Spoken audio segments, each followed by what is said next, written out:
पाया जाता है शुक्राचार्य। राक्षसों के गुरु कौन? दैत्यों के गुरु कौन? शुक्राचार्य। शुक्राचार्य के दो पुत्र षंड और अमर। षंड और अकर। कैले इसको ना षंड मर्ग क्या क्या बोल जाते हैं। ये दरअसल षंड और अकर्म दो नाम के इसके पुत्र हुए। उन्होंने कहा है इधर आ, तू ही हमारे स्वामी हिरण्यकश्यप का पुत्र है। हाँ चलो चलो। तो उस आश्रम में, उस पाठशाला में क्या पढ़ाया जाता था? बोलो हिरण्यकश्यप भगवान की जय। अरे उन्होंने कहा भैया भगवान वो नहीं है। भगवान कौन है हम आपको बता। आसुरी विद्या सिखाते थे हर बालक को, और भक्त प्रहलाद ने सभी बालकों को भगवान का भक्त बना दिया। कुछ षंड अकर्म ने नाना प्रकार की यातनाएं भगवान मान लो, लेकिन नहीं,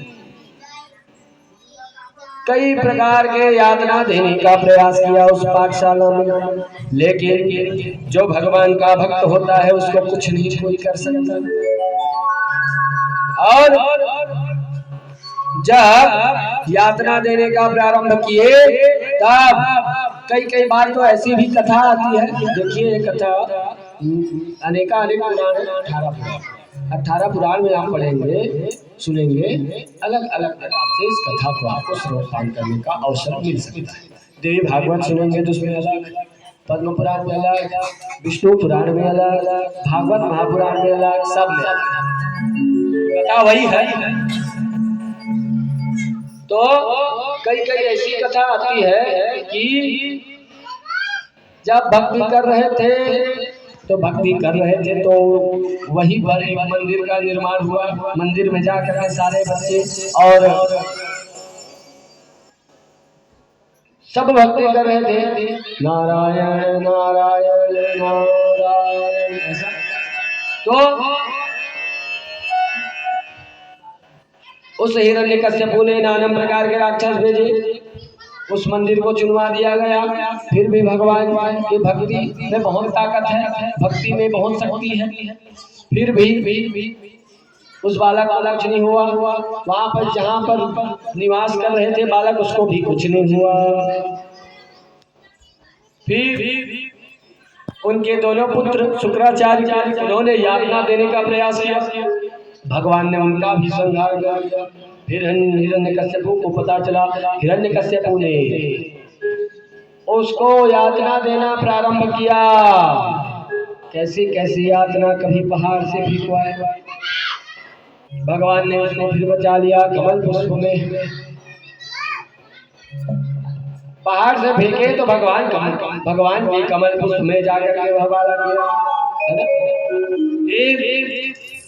उसको खौलते हुए तेल में बैठाया गया, उसमें भी वह भगवान का भजन करता रहा और तेल पुष्प बन गया। और ऐसे नाना प्रकार के उसको यातना देना प्रारंभ किए, सर्पों से डसवाया। लेकिन उस भक्त प्रहलाद ने कहा कि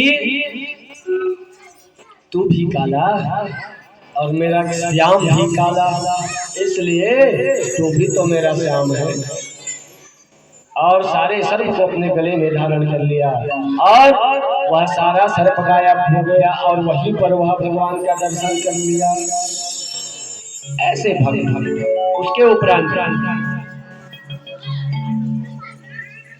होलिका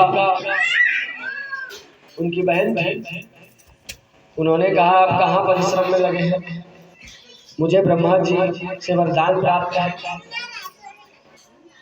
वरदान में मुझे यह एक कपड़ा सॉल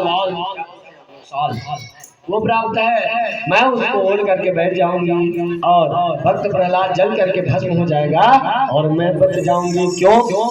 क्योंकि मुझे ब्रह्मा जी का आशीर्वाद प्राप्त है कि मैं,